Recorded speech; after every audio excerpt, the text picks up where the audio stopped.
l'hiver 1013 frappe durement Rouen. Dans la cathédrale, un jeune viking aux cheveux blonds observe l'archevêque Robert préparer l'eau bénite. Olaf Haraldsson a 10 à 8 ans et des mains couvertes du sang de dizaines d'hommes. Depuis qu'il a l'âge de tenir une hache, il pille et massacre aux côtés des plus féroces guerriers scandinaves. Pourtant, ce matin glacé de janvier, il s'agenouille et reçoit le baptême. Personne ne sait encore qu'en acceptant cette eau sur son front, il vient de sceller le destin de toute la Norvège.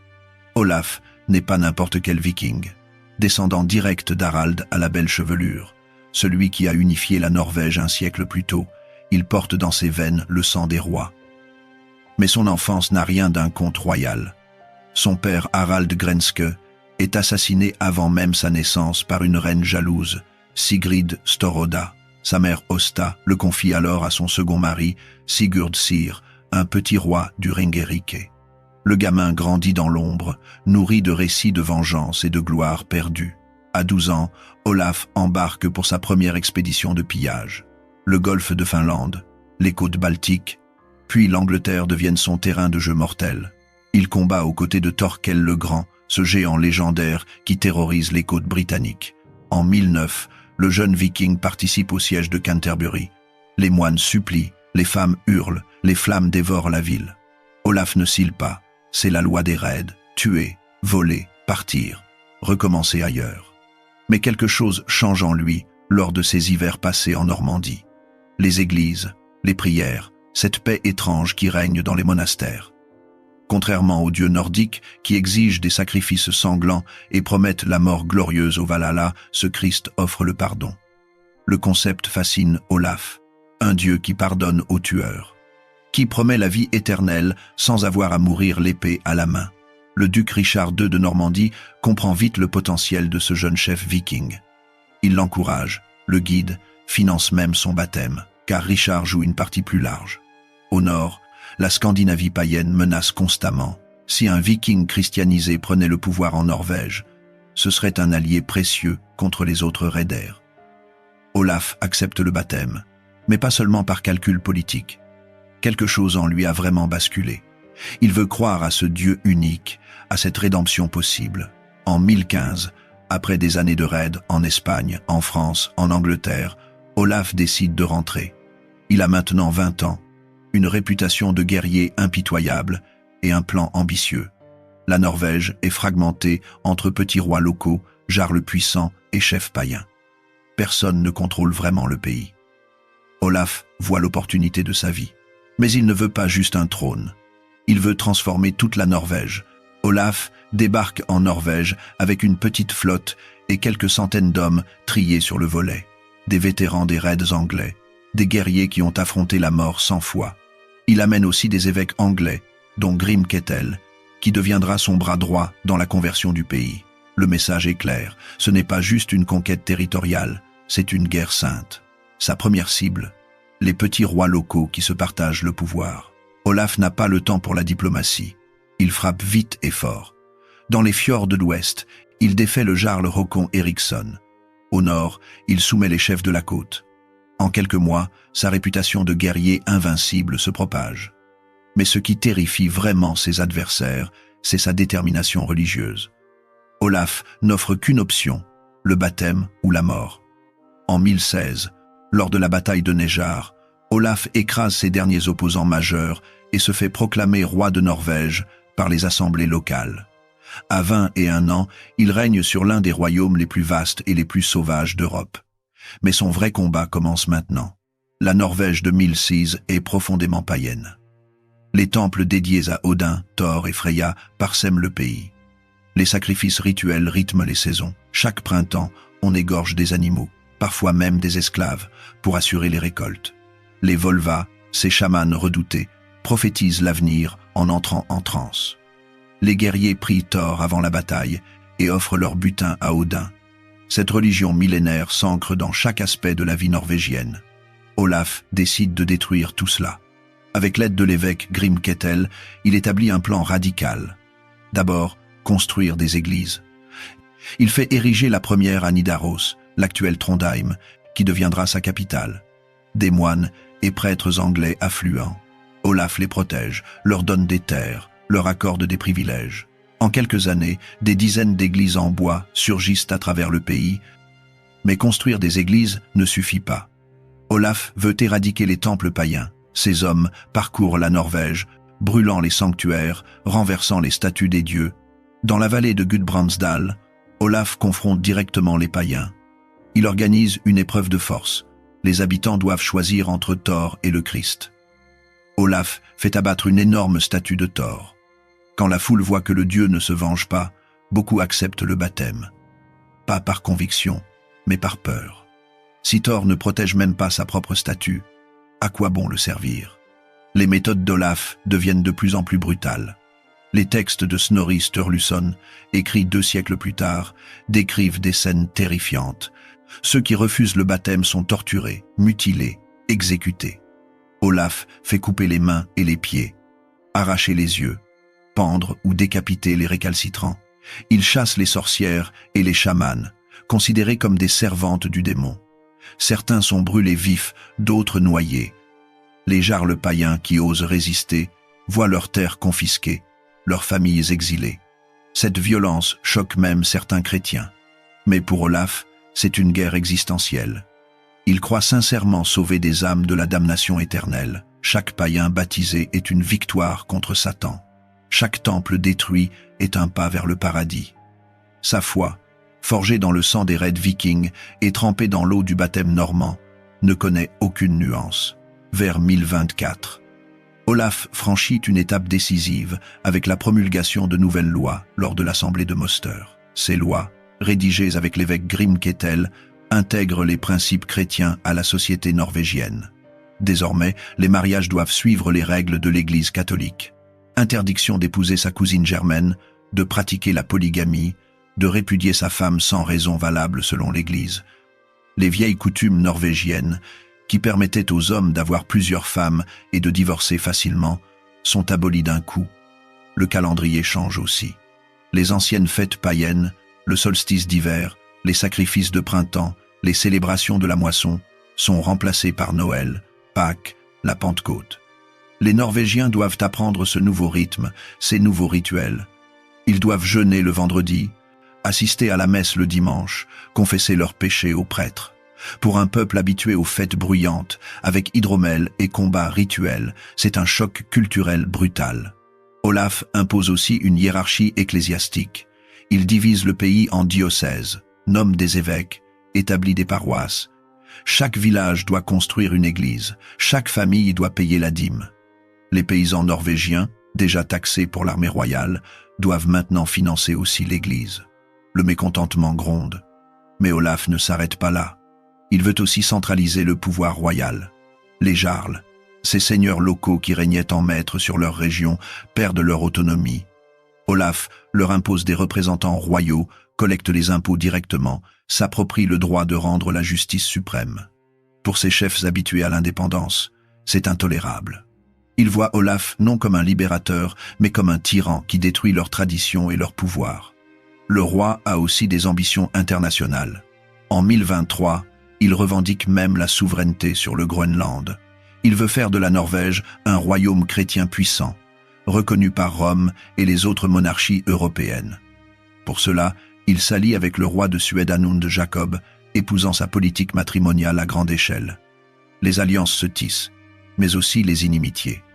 Car au sud, un autre roi observe avec inquiétude la montée en puissance d'Olaf. Knut le Grand, maître du Danemark et de l'Angleterre depuis 1016, ne peut tolérer un rival nordique aussi ambitieux. Et Knut a les moyens de ses ambitions. Knut le Grand n'est pas un homme ordinaire, fils de Sven à la barbe fourchue. Il a conquis l'Angleterre à 21 ans après la mort du roi Edmond sans Tôte de Fer. En 1010 à 8, il hérite du Danemark. À 23 ans, il règne sur 2 royaumes et commande la flotte la plus puissante d'Europe du Nord. Ses housecarls, ses guerriers d'élite, sont redoutés de la Baltique à la mer d'Irlande. Contrairement à Olaf, Knut n'est pas un fanatique religieux. Il s'est converti au christianisme par calcul politique. En épousant Emma de Normandie, veuve du roi anglais Ethelred, il légitime sa conquête. En promulguant des codes de loi inspirés par l'archevêque Wulfstan, Il se présente en roi chrétien civilisé. En 1027, il entreprend même un pèlerinage à Rome pour assister au couronnement de l'empereur Conrad II le Salique. Knut sait jouer le jeu de la diplomatie européenne. Mais, sous les habits de roi pieux, se cache toujours le viking impitoyable. En 1014, il mutile des otages anglais qu'il juge inutiles. En 1010 à 7, il fait assassiner l'ealdorman Edric Streona, qu'il avait pourtant aidé à conquérir l'Angleterre. Knut ne pardonne rien et n'oublie jamais. Il gouverne par la force autant que par la loi. La Norvège l'obsède. Olaf refuse de reconnaître sa suzeraineté, forme des alliances dangereuses et surtout menace l'équilibre que Knut a établi dans le Nord. En 1026, Knut agit. Il envoie une ambassade exigeant qu'Olaf reconnaisse son autorité. Olaf refuse avec mépris. La guerre devient inévitable. Olaf et son beau-frère, Anund Jacob, roi de Suède, décident de frapper les premiers.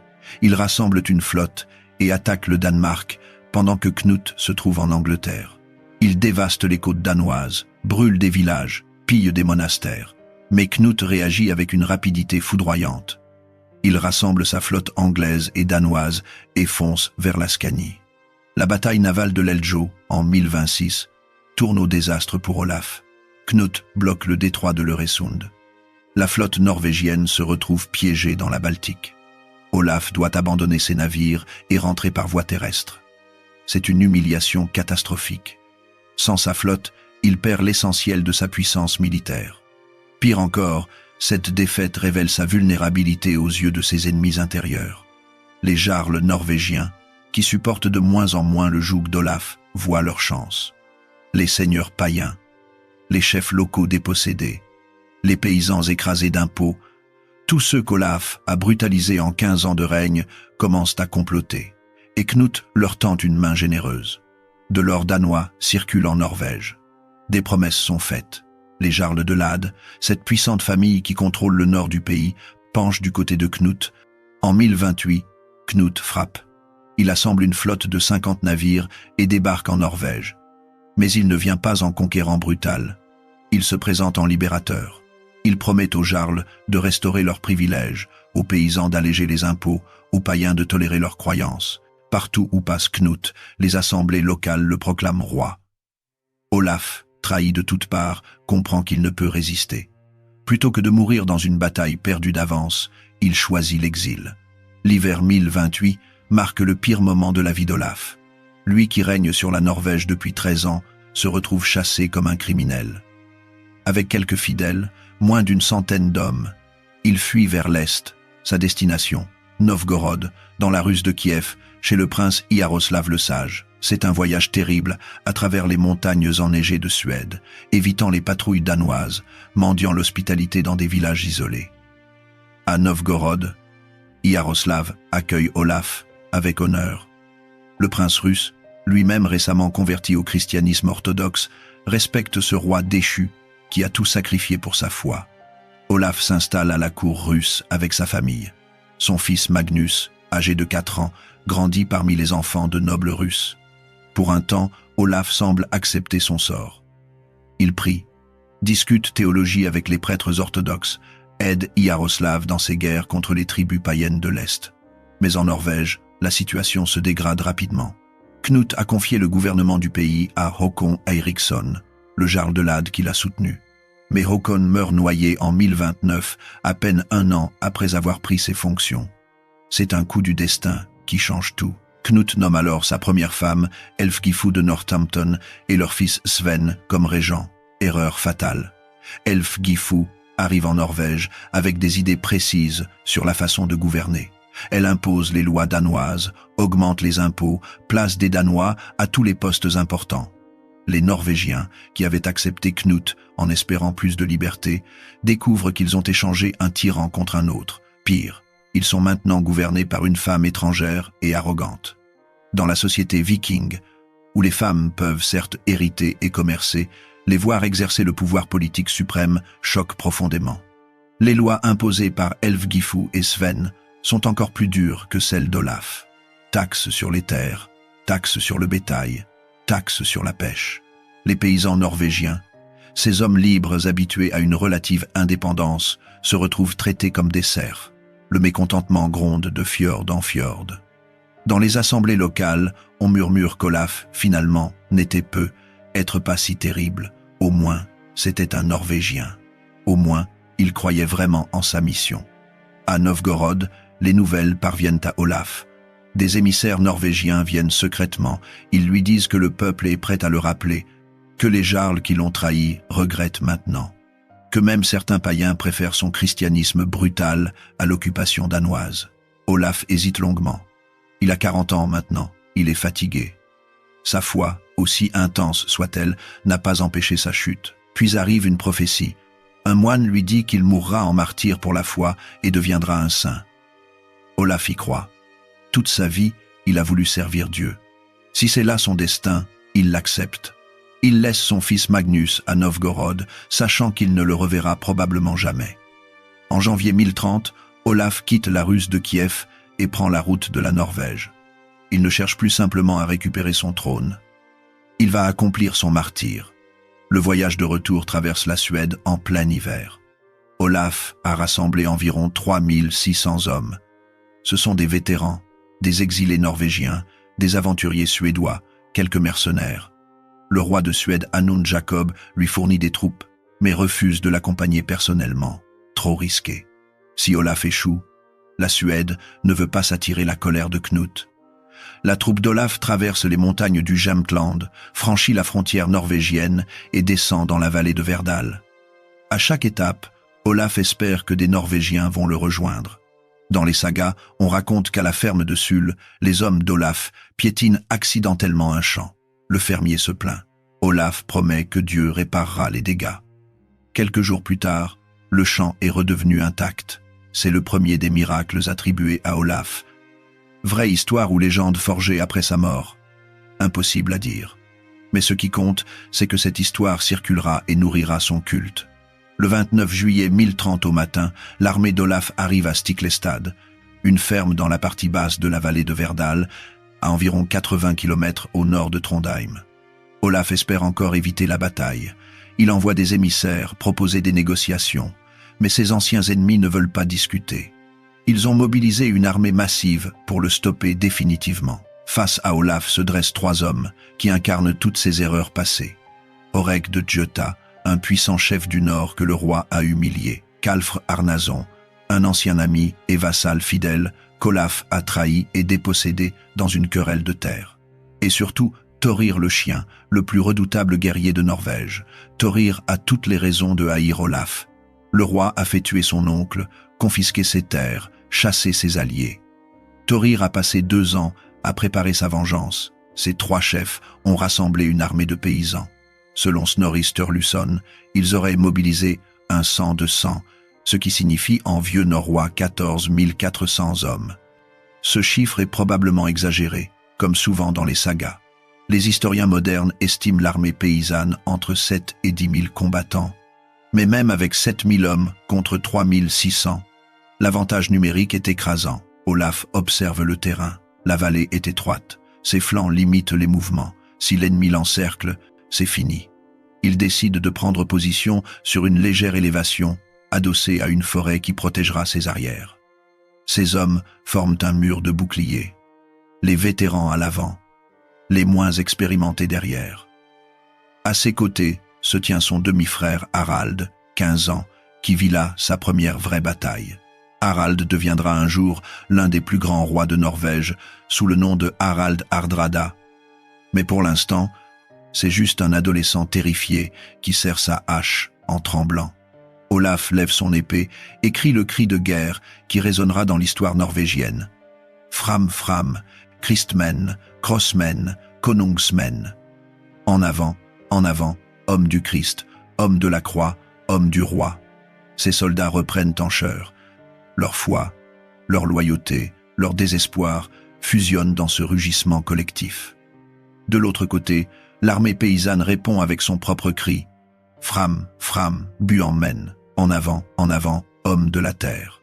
Ces paysans ne combattent pas pour une religion ou un roi, ils combattent pour leur terre, leur tradition, leur liberté contre un tyran qui voulait les forcer à changer.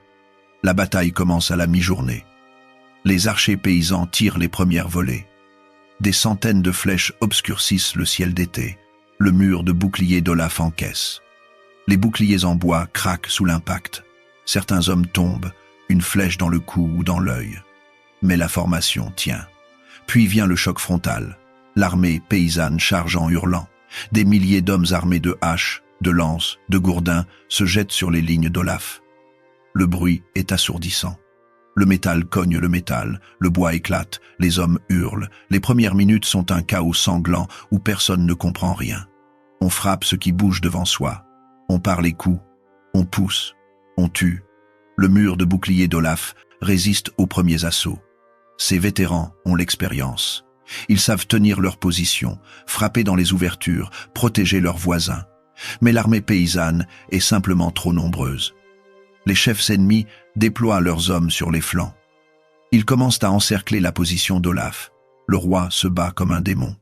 Sa hache fend les crânes, tranche les bras. Autour de lui, ses gardes du corps forment un rempart humain. Mais lentement, inexorablement, l'étau se resserre. Les paysans ne sont pas de mauvais combattants. Ce sont des hommes qui ont chassé l'ours, pêché en mer tempête, survécu aux hivers norvégiens. Ils savent manier une hache et n'ont pas peur de mourir. Au milieu de l'après-midi, la situation devient désespérée. L'armée d'Olaf est coupée en plusieurs morceaux. Des poches de résistance se battent isolément. Le roi lui-même se retrouve séparé du gros de ses troupes. C'est le moment que choisit Thorir le chien. Thorir a passé toute la bataille à chercher Olaf. Il le repère finalement, reconnaissable à son armure de qualité et à l'étendard royal qui flotte encore au-dessus de lui. Thorir et ses 12 compagnons portent des vêtements spéciaux, des peaux de loup qui les couvrent de la tête aux pieds. Ce ne sont pas de simples guerriers, ce sont des Ulfhednar, des hommes-loups, l'équivalent des berserkers. Ils ont bu avant la bataille, ils sont dans un état de transe guerrière. La douleur ne les atteint plus. Thorir fonce droit sur Olaf. Les gardes du corps du roi tentent de l'arrêter. Ils tombent un par un sous les coups des hommes-loups. Thorir brandit son épieu, une longue lance à pointe large. Il vise et frappe. La pointe perce l'armure d'Olaf au niveau de l'abdomen. Le roi vacille, mais reste debout. Un autre coup le touche au cou. Le sang gicle. Olaf tombe à genoux. Mais le roi refuse de mourir facilement. Il se relève, essaie de parer les coups. Un troisième coup le frappe à la cuisse. Cette fois, c'est mortel. Olaf s'effondre contre une grosse pierre. Ses dernières paroles, selon la tradition, sont une prière au Christ. Il meurt entouré d'ennemis, loin de sa capitale, vaincu militairement mais convaincu d'avoir gagné spirituellement. Thord Follesson, le porte, étendard d'Olaf, voit son roi tomber. Il pourrait fuir, se cacher, survivre. Au lieu de cela, il plante l'étendard royal dans le sol près du corps d'Olaf et défend la position jusqu'à sa propre mort. L'étendard restera planté là tout l'après-midi, flottant au-dessus du cadavre du roi. Même les ennemis n'osent pas le toucher. Ce symbole, cette bannière qui reste debout alors que l'homme est tombé, deviendra l'une des images les plus puissantes de l'histoire norvégienne. Harald, le demi-frère d'Olaf, est grièvement blessé. Une flèche dans la gorge, une entaille profonde au bras. Des soldats compatissants, impressionnés par son jeune âge et ne sachant pas qui il est, le cachent. Il survivra, s'enfuira en Russie et reviendra un jour conquérir le trône de Norvège. Mais cette histoire appartient à une autre époque. À la fin de la journée, quand le soleil commence à descendre sur les montagnes norvégiennes, le silence tombe sur Stiklestad. Des centaines de corps jonchent le champ de bataille. L'armée d'Olaf a été anéantie. Les survivants ont fui dans les forêts. Les vainqueurs, épuisés, contemplent les morts. Ils ont gagné. Olaf est mort. La Norvège est libre de la tyrannie du roi chrétien, sauf que l'histoire ne s'arrête pas là. En tuant Olaf, ses ennemis viennent de créer quelque chose de bien plus dangereux qu'un roi vivant, un martyr mort. Le corps d'Olaf est transporté discrètement à Nidaros et enterré secrètement dans les berges sablonneuses de la rivière Nidelva. Ses partisans craignent que les ennemis du roi ne profanent sa dépouille. Pendant des mois, la tombe reste cachée, mais des rumeurs commencent à circuler. Des paysans affirment avoir vu des lumières étranges au-dessus de l'endroit. Des malades prétendent avoir été guéris en priant près de la sépulture. Des femmes stériles disent être tombées enceintes après avoir invoqué Olaf. L'évêque Grimketil, qui a survécu à la bataille, comprend l'opportunité. Moins d'un an après Stiklestad, le 3 août 1031, il organise l'exhumation officielle du corps. Selon les témoins, le cadavre est intact. Les cheveux et les ongles ont continué à pousser. La chair n'a pas pourri, c'est un miracle, affirme Grimketil. Dieu lui-même atteste de la sainteté d'Olaf. Le corps est transféré solennellement à l'église Saint-Clément de Trondheim. Des foules accourent pour voir le roi martyr. Les histoires de miracles se multiplient. Un aveugle retrouve la vue. Un paralytique se lève et marche. Un enfant mourant est sauvé. Vraie guérison ou hystérie collective. Impossible à démêler. Mais les gens y croient, et c'est ce qui compte. Grimketil proclame Olaf saint localement. En 1164, plus d'un siècle après sa mort, le pape Alexandre III confirme officiellement la canonisation. Saint Olaf devient le saint patron de la Norvège, l'équivalent nordique de Saint-Denis pour la France ou Saint-Georges pour l'Angleterre. Son culte se répand dans toute la Scandinavie, puis dans les colonies vikings d'Islande, du Groenland, des îles Féroé. Mais le plus ironique, c'est l'effet politique de cette sanctification. Ælfgifu et Sven, les régents danois, se retrouvent en position intenable. Comment justifier leur gouvernement alors qu'ils ont vaincu un saint? Les Norvégiens, qui détestaient Olaf vivant, commencent à idéaliser Olaf mort. Les conversions au christianisme, qui avaient stagné après la mort du roi, reprennent de plus belle. Les païens comprennent que le dieu d'Olaf peut être vraiment puissant, puisqu'il a transformé une défaite militaire en victoire spirituelle. En 1035, Knut le Grand meurt. Son empire se disloque immédiatement, ses fils se disputent l'héritage. En Norvège, les assemblées locales rappellent Magnus, le fils d'Olaf, resté en exil en Russie. Magnus a 10 ans. Il devient roi de Norvège, sous la régence de nobles chrétiens. La dynastie d'Olaf reprend le pouvoir. Les conséquences de Stiklestad dépassent largement la mort d'un roi. Cette bataille achève la christianisation de la Norvège, mais pas comme Olaf l'avait prévu. Au lieu d'imposer la foi par la force, c'est son martyre qui convertit le pays. Les Norvégiens acceptent le christianisme non parce qu'on les y force, mais parce qu'ils veulent honorer leur saint national. La cathédrale de Nidaros, construite sur la tombe d'Olaf à partir de 1070, devient l'un des principaux lieux de pèlerinage d'Europe du Nord. Des rois, des évêques, des paysans viennent de toute la Scandinavie pour prier devant les reliques du saint. Les miracles continuent à être rapportés pendant des siècles. La ville de Trondheim prospère grâce à ce tourisme religieux médiéval. Le culte de Saint Olaf unifie aussi politiquement la Norvège. Les rois suivants se réclament tous de sa lignée et de son héritage. Être le successeur du saint roi légitime leur pouvoir. L'église norvégienne s'organise autour de l'archevêché de Nidaros, créé en 1153, qui étend sa juridiction jusqu'en Islande, au Groenland, aux îles Féroé et aux Shetland. C'est un empire religieux immense qui structure toute la Scandinavie du Nord. La bataille elle-même entre dans la légende. Snorri Sturluson, écrivant 2 siècles après les faits dans sa Heimskringla, en fait un récit épique plein de détails dramatiques. Certains sont probablement vrais, d'autres clairement embellis. Mais peu importe, Stiklestad devient un symbole, le symbole du sacrifice pour la foi, du combat contre la tyrannie étrangère, de l'identité norvégienne face aux envahisseurs. Les historiens modernes débattent encore de la véracité des chiffres et des détails. 14 000 païens contre 3 600 chrétiens, probablement exagéré. Les historiens estiment plus raisonnablement entre 4 et 6 000 combattants de chaque côté. L'archéologie n'a pas révélé les traces massives qu'on attendrait d'une bataille aussi gigantesque. Le sol rocheux de Norvège rend difficile les fouilles. En 2008, des géoradars ont détecté des structures, mais rien de concluant sur l'ampleur exacte de la bataille. Qu'importe. Ce qui compte historiquement, c'est l'impact de Stiklestad sur la conscience norvégienne. Cette bataille marque la fin de l'ère viking païenne et le début de la Norvège chrétienne. Elle transforme un roi brutal en saint vénéré. Elle crée un mythe fondateur pour la nation norvégienne. En 1901, le poète norvégien Per Sivel écrit Tord Follesson, un poème sur le porte, étendard d'Olaf. Le vers le plus célèbre, Merket de Stand, ou Mannen an Stupa. Le symbole reste debout même si l'homme tombe. devient un slogan de résistance. Pendant l'occupation nazie de la Norvège durant la Seconde Guerre mondiale, ce vers est repris par les résistants. Il figure aussi sur le mur d'inscription du camp de Bergen-Belsen, témoignage bouleversant de la persistance de l'espoir même dans l'horreur absolue. En juillet 1954, près de 1000 ans après la bataille, une représentation théâtrale en plein air est organisée sur le site même de Stiklestad. Le drame de Saint-Olaf, écrit par Olaf Gullvåg, rejouera chaque été depuis cette date. Des milliers de spectateurs viennent assister à cette reconstitution qui est devenue le plus grand théâtre en plein air de Scandinavie. Les acteurs locaux incarnent leurs ancêtres. La bataille revit.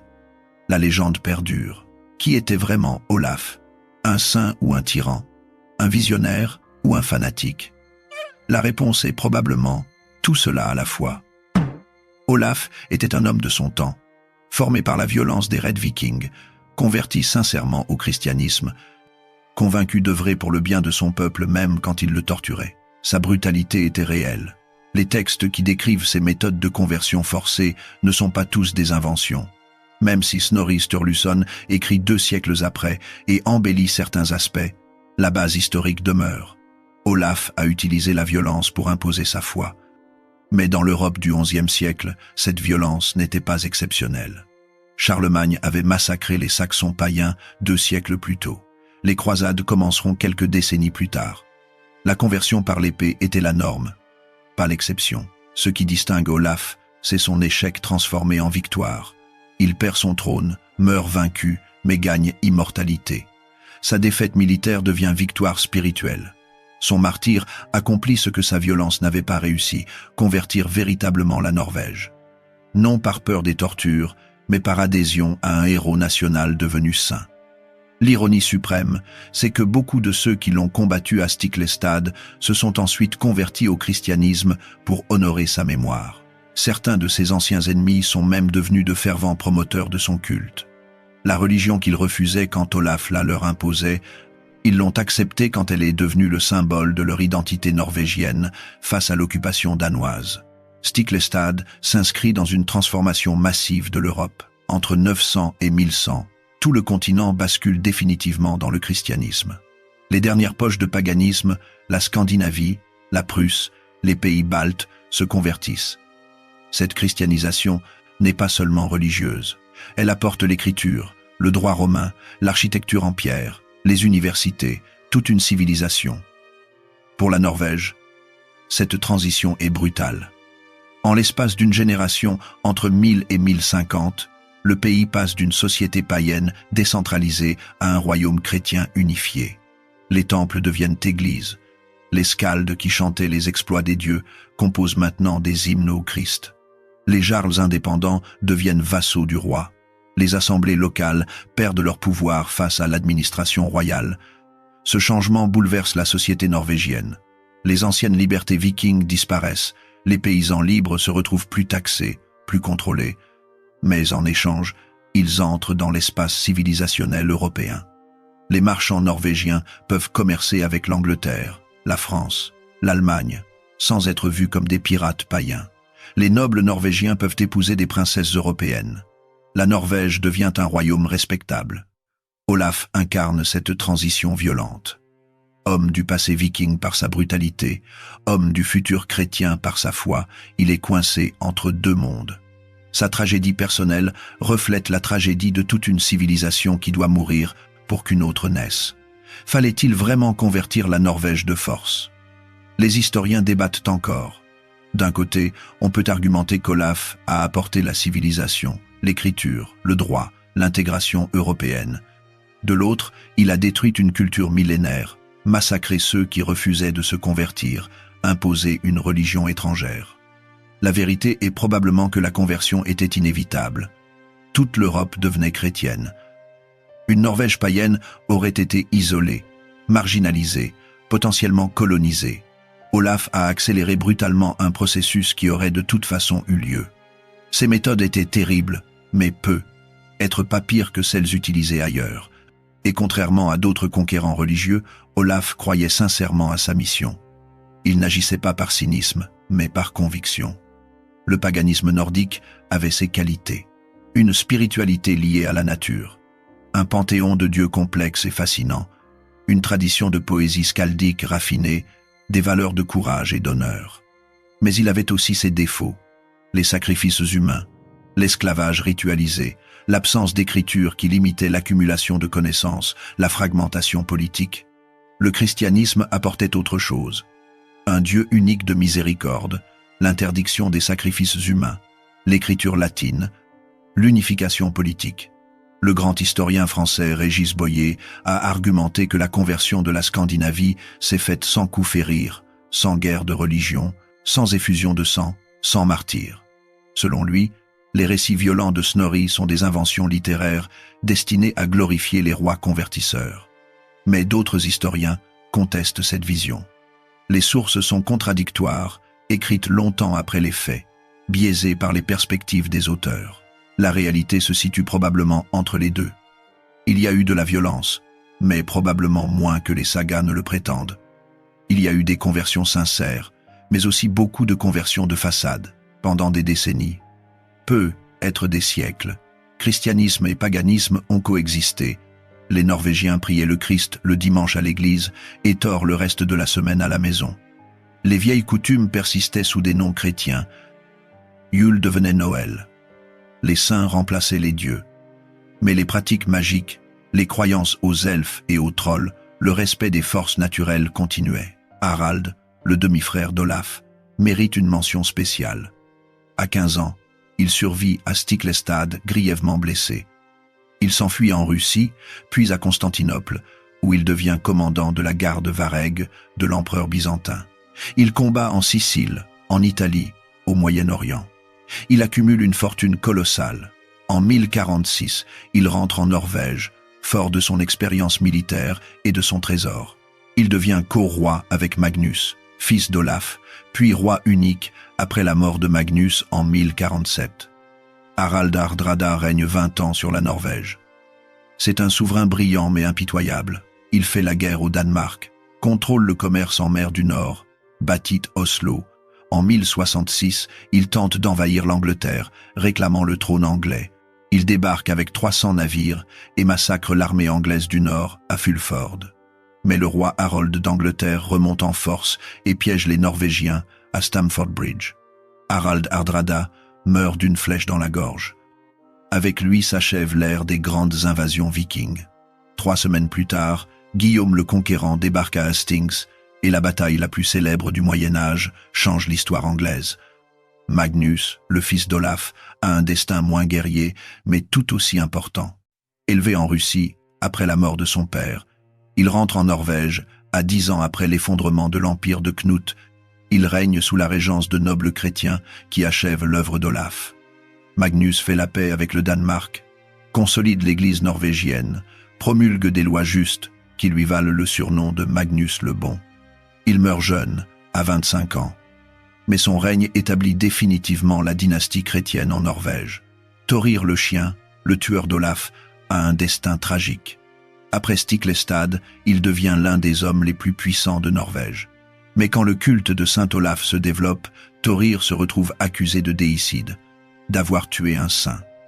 Il fait amende honorable, se convertit sincèrement au christianisme, effectue un pèlerinage à Rome. Il meurt vieux, rongé de culpabilité, persuadé d'être damné pour son geste. La légende dit qu'avant de mourir, il voit le fantôme d'Olaf lui pardonner. Vraie vision ou invention pieuse, peu importe. L'histoire montre comment même les vainqueurs de Stiklestad ont été vaincus par le culte du saint. Kalfr Arnason, l'ancien vassal d'Olaf devenu son ennemi, connaît un sort similaire. Après Stiklestad, il sert les Danois. Mais quand Magnus revient, Kalfr comprend qu'il a choisi le mauvais camp. Il tente de se racheter en servant loyalement Magnus, mais sa trahison d'Olaf le poursuit. Il meurt assassiné par des partisans du saint qui ne lui ont jamais pardonné. 900 ans après Stiklestad, la bataille résonne encore dans la culture norvégienne. Les écoles enseignent l'histoire d'Olaf. Les églises célèbrent sa fête le 29 juillet. Les touristes visitent Stiklestad et Trondheim. La cathédrale de Nidaros, reconstruite après plusieurs incendies, reste l'église la plus importante de Norvège, lieu du couronnement des rois jusqu'en 1906. Le mythe d'Olaf a été utilisé et réinterprété selon les époques. Au Moyen Âge, c'est le saint parfait, le roi martyr. À l'époque romantique du XIXe siècle, il devient le héros national, symbole de l'indépendance norvégienne, face au Danemark et à la Suède. Pendant l'occupation nazie, il incarne la résistance. Aujourd'hui, c'est une figure plus ambiguë, admirée pour son rôle historique, mais critiquée pour ses méthodes brutales. La bataille de Stiklestad a aussi inspiré de nombreuses œuvres artistiques, des poèmes médiévaux aux romans historiques modernes, des pièces de théâtre aux films. La saga d'Olaf a été traduite en dizaines de langues. Des compositeurs norvégiens ont écrit des opéras sur le roi saint. Des peintres ont immortalisé sa mort héroïque. La culture populaire norvégienne est saturée de références à Stiklestad. En 2030, la Norvège commémorera le millénaire de la bataille. Des événements sont déjà planifiés. Reconstitutions, expositions, conférences, films documentaires. Ce sera l'occasion de revisiter cette histoire complexe avec un regard moderne. Comment juger Olaf aujourd'hui? Comment réconcilier le saint vénéré et le tyran brutal? Comment honorer le passé sans glorifier la violence? Que nous enseigne Stiklestad sur la nature du pouvoir, de la religion, de l'histoire? Plusieurs leçons émergent. Premièrement, la victoire militaire n'est pas tout. Olaf perd la bataille, mais gagne la guerre culturelle et spirituelle. Son martyre accomplit ce que sa violence n'avait pas réussi. Parfois, mourir pour une cause sert mieux cette cause que vivre en la défendant par la force. Deuxièmement, la religion et la politique sont inséparables dans les sociétés prémodernes. Olaf ne peut pas simplement être un roi politique ou un missionnaire religieux. Il doit être les deux. Sa foi légitime son pouvoir impose sa foi. Cette fusion du spirituel et du temporel caractérise tout le Moyen Âge européen. Troisièmement, les transitions civilisationnelles sont violentes. Le passage du paganisme au christianisme, de la société tribale au royaume centralisé, ne pouvait pas se faire en douceur. Des gens meurent, des cultures disparaissent, des traditions s'effacent. C'est tragique mais historiquement récurrent. Aujourd'hui encore, les sociétés qui se modernisent rapidement connaissent des violences similaires. Quatrièmement, les mythes façonnent l'histoire autant que les faits. Le culte de Saint Olaf peut être basé sur des exagérations, des miracles inventés, des légendes embellies. Mais ce mythe a eu des conséquences réelles massives. Il a unifié la Norvège, christianisé la Scandinavie, créé une identité nationale.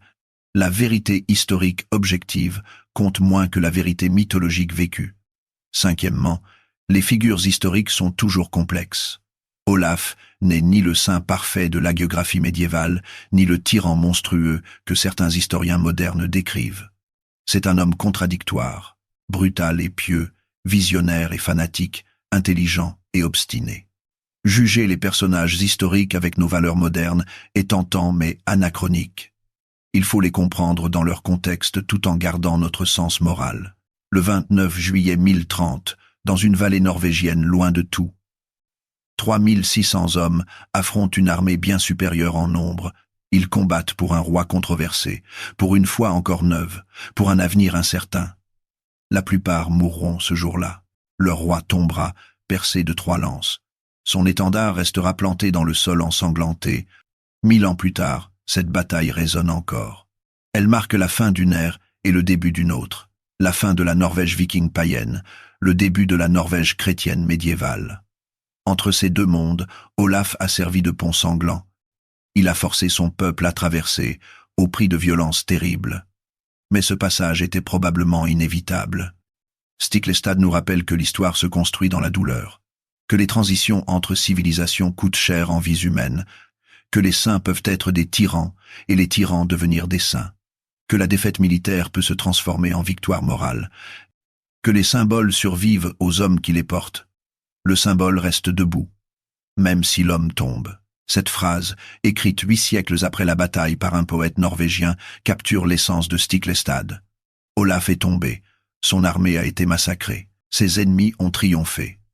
Mais son étendard, planté dans le sol par un guerrier mourant, a continué à flotter, et ce symbole, d'un roi qui sacrifie tout pour sa foi, d'un martyr qui convertit par sa mort, n'est jamais tombé. Aujourd'hui, à Stiklestad, un monument marque l'endroit où Olaf est mort. Chaque été, des milliers de Norvégiens viennent voir la représentation théâtrale de la bataille. Des touristes du monde entier visitent la ferme où l'histoire a basculé. La cathédrale de Nidaros, à Trondheim, accueille toujours des pèlerins.